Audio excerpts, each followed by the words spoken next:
Ilmu agama akan mengawasi kita. Sebelum makan, sebelum minum, sebelum berteman, sebelum mencari pendapatan, maka ilmu agama akan berbicara dengan kita. Ini boleh atau ini tidak boleh. Oleh karena itu, ulama mengatakan kita lebih butuh terhadap ilmu agama ini daripada makanan pada saat sangat lapar, air pada saat sangat dahaga, dan juga tempat tidur pada saat kita sangat capek. Ghazwa TV, media dakwah masa kini. Yuk jadi bagian dari dakwah kami. Dukung operasional dakwah dan sosial kami, raih pahala amal jariah yang terus mengalir sampai hari kiamat. Innal hamdalillah nahmaduhu wa nasta'inuhu wa nastaghfiruh wa na'udzu billahi min shururi anfusina wa min sayyiati a'malina. May yahdihillahu fala mudilla lahu wa may yudlil fala hadiya lahu. أشهد أن لا إله إلا الله وحده لا شريك له وأشهد أن محمدا عبده ورسوله لا نبي بعده يا أيها الذين آمنوا اتقوا الله حق تقاته ولا تموتن إلا وأنتم مسلمون يا أيها الناس اتقوا ربكم الذي خلقكم من نفس واحدة وخلق منها زوجها وبث منهما رجالا كثيرا ونساء واتقوا الله الذي تساءلون به والأرحم إن الله كان عليكم رقيبا يا أيها الذين آمنوا اتقوا الله وقولوا قولا سديدا يصلح لكم أعمالكم ويغفر لكم ذنوبكم ومن يطع الله ورسوله فقد فاز فوزا عظيما أما بعد فإن أصدق الحديث كتاب الله وخير الهدي هدي محمد صلى الله عليه وسلم وشر الأمور محدثاتها فإن كل محدثة بدعة وكل بدعة ضلالة وكل ضلالة في النار. Saudara-saudaraku sekalian, rahimani wa rahimakumullah. Seorang Arab Badui pernah mendatangi Rasulullah sallallahu alaihi wasallam, kemudian dia bertanya kepada Rasulullah, "Ya Rasulullah, mata as-sa'atu qa'imah?" Kapan hari kiamat itu ditegakkan? Kemudian Rasulullah sallallahu alaihi wasallam bersabda, "Wailak, wa ma a'da'ta laha?" Celaka kamu, apa yang telah kamu persiapkan untuk menyambut hari kiamat itu?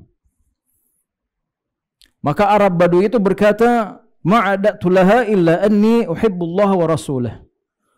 Saya tidak memiliki persiapan apa-apa kecuali saya mencintai Allah dan Rasulnya. Maka Nabi SAW bersabda, "Innaka ma'a man ahbabta." Sesungguhnya engkau akan bersama dengan orang yang engkau cintai.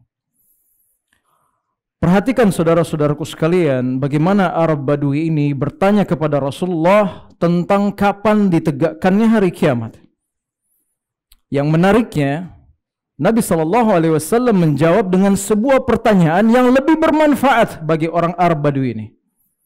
Pertanyaannya, apa yang kamu telah persiapkan untuk menyambut hari kiamat itu? Di sini Rasulullah SAW mengisyaratkan bahwa pertanyaan Arab Badui ini tidak bermanfaat baginya. Dan beliau merespon dengan sesuatu yang lebih bermanfaat untuk diperhatikan. Saudara-saudaraku sekalian, terkadang di dalam kehidupan kita terlalu fokus mengerjakan hal-hal yang sebenarnya bukan hal yang penting. Bukan hal yang esensial. Apalagi kalau itu sudah menjadi sebuah kebiasaan, menjadi rutinitas yang kita kerjakan setiap harinya. Akhirnya kita luput dari hal-hal yang lebih penting untuk kita kerjakan. Coba kita bandingkan bagaimana kita menyetir mobil sekarang dengan cara kita menyetir mobil di saat pertama kali kita melakukannya. Dulu waktu baru mulai bisa menyetir mobil, kita sangat fokus memperhatikan segala sesuatunya. Segala prosedur sebelum menjalankan mobil itu, kita perhatikan. Kedua tangan diletakkan pada setir mobil di kanan dan kiri, ada jam 9 dan jam 3. Mata kita yang secara konstan melihat spion kanan, spion kiri, spion belakang. Sekarang, karena sudah terbangun kebiasaan selama tahunan, akhirnya tidak cuma dua tangan lagi yang memegang setir.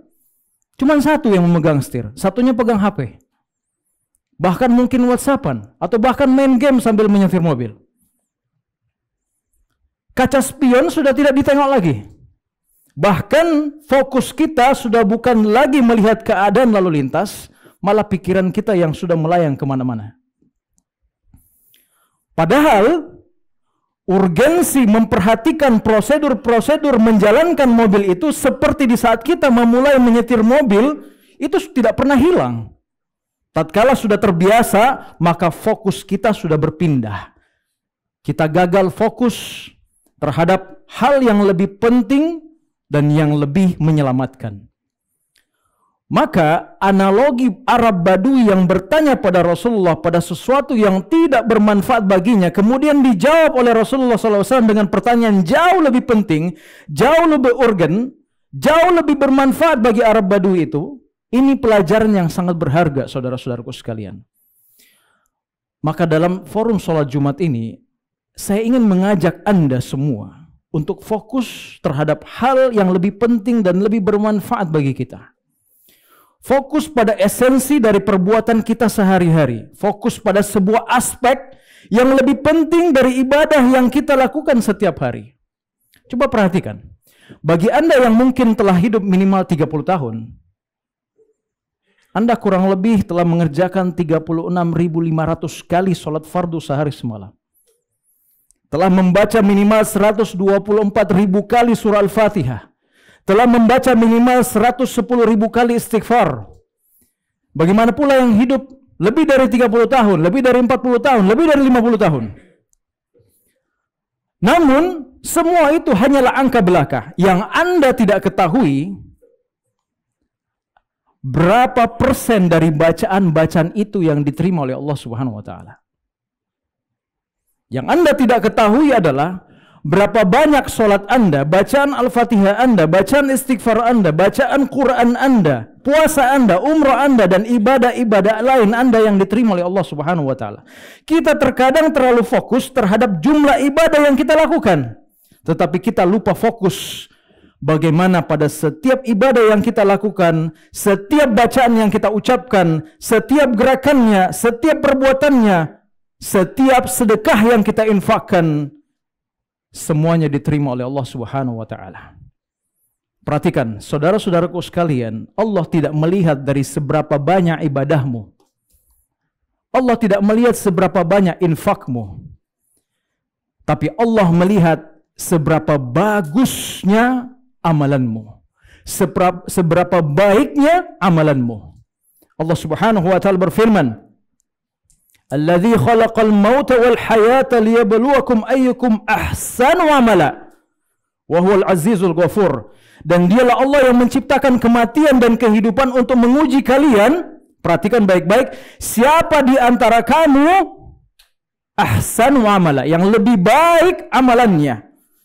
Allah tidak mengatakan liyabluwakum ayyukum aktsaru amala, untuk menguji kalian siapa yang paling banyak amalannya, tidak.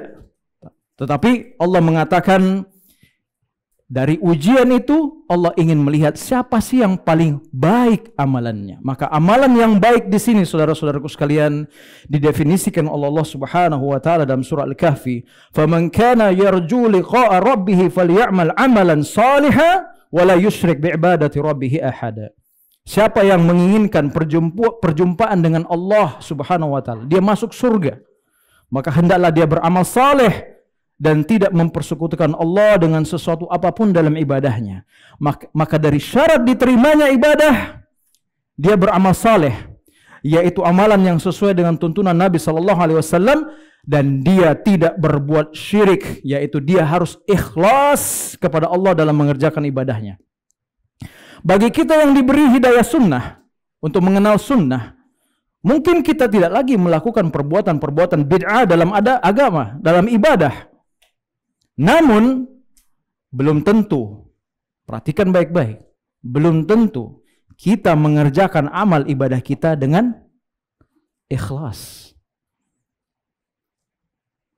Mungkin sudah banyak sholat yang kita tegakkan, banyak zikir yang telah terucap di lisan, banyak puasa, banyak umrah. Namun pertanyaannya, berapa banyak dari ibadah tersebut yang kita lakukan dengan ikhlas? mengharap wajah Allah? Apakah ibadah-ibadah yang kita lakukan itu sudah menjadi sebuah kebiasaan seperti menyetir mobil, sehingga ketika kita sholat, kita zikir, kita baca Al-Quran, kita hanya fokus terhadap mengerjakan ibadah-ibadah tersebut karena sudah menjadi rutinitas dan kebiasaan, tapi kita lupa menghadirkan keikhlasan kita dalam mengerjakannya. Perhatikan saudara-saudaraku sekalian, masing-masing dari kita ini adalah ada yang pekerja, karyawan, pengusaha, yang bekerja mencarikan nafkah bagi keluarga kita di rumah. Tatkala kita keluar rumah di pagi hari untuk bekerja, pada hakikatnya kita ini sedang keluar untuk beribadah kepada Allah. Kenapa? Karena Allah Subhanahu wa Ta'ala memerintahkan seorang suami untuk bekerja mencari nafkah bagi keluarganya. Tapi sedikit sekali dari kita yang ketika keluar dari rumahnya dia berkata, "Ya Allah, saya pergi kerja ini karena menunaikan perintahmu kepadaku untuk menafkahi keluargaku." Sehingga dengan niat yang ikhlas karena Allah ini, kita pun akan mendapatkan pahala yang sempurna, saudara-saudaraku sekalian.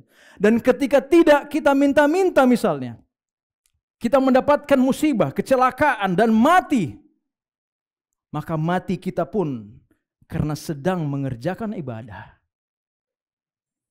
Bahkan seseorang ketika hendak tidur malam, kemudian dia niat untuk bangun sholat malam, tapi ternyata kebablasan tidurnya hingga subuh, maka telah ditulis baginya pahala sholat malam.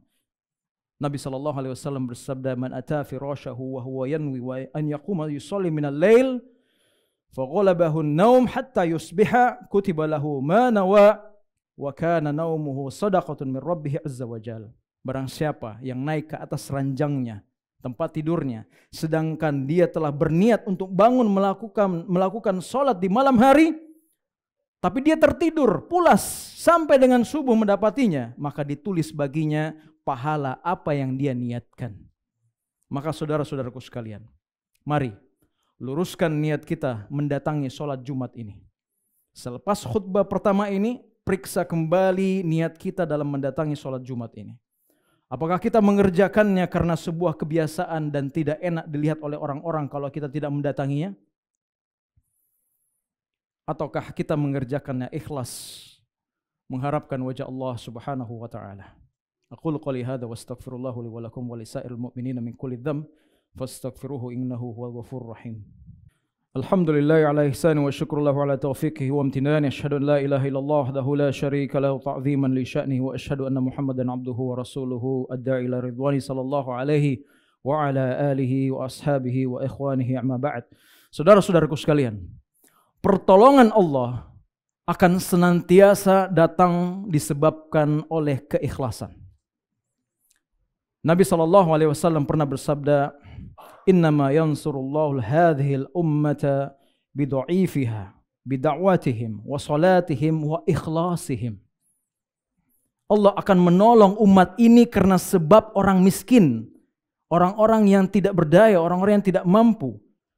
Karena doa orang miskin tersebut, karena salat mereka, dan karena keikhlasan mereka dalam beramal.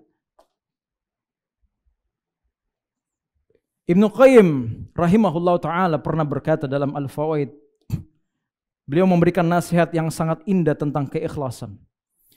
Amalan yang dilakukan tanpa disertai keikhlasan dan tanpa mengikuti tuntunan Nabi SAW, itu bagaikan seorang musafir yang membawa bekal isinya pasir.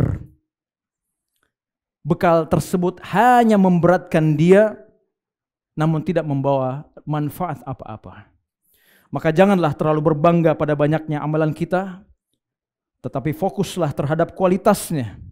Dan kualitas ini ditentukan dengan seberapa ikhlasnya kita dalam beribadah dan mengikuti tuntunan Nabi SAW.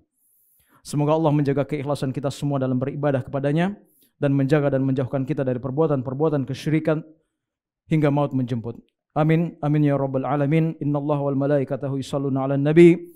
Ya ayyuhalladzina amanu shallu 'alaihi wa sallimu taslima. Allahumma shalli ala Muhammad wa ala ali Muhammad kama shallaita ala Ibrahim wa ala ali Ibrahim innaka Hamidun Majid. Allahumma ighfir lil muslimina wal muslimat wal mu'minina wal mu'minat al ahya'i minhum wal amwat innaka as-sami'u qaribun mujibud da'wa wa ya qadiyal hajat. Rabbana dhalamna anfusana وإن لم تغفر لنا وترحمنا لنكونن من الخاسرين ربنا آتنا في الدنيا حسنة وفي الآخرة حسنة وقنا عذاب النار وصلى الله على نبينا محمد وعلى آله وأصحابه أجمعين سبحانك اللهم وبحمدك أشهد أن لا إله إلا أنت أستغفرك وأتوب إليك والحمد لله رب العالمين.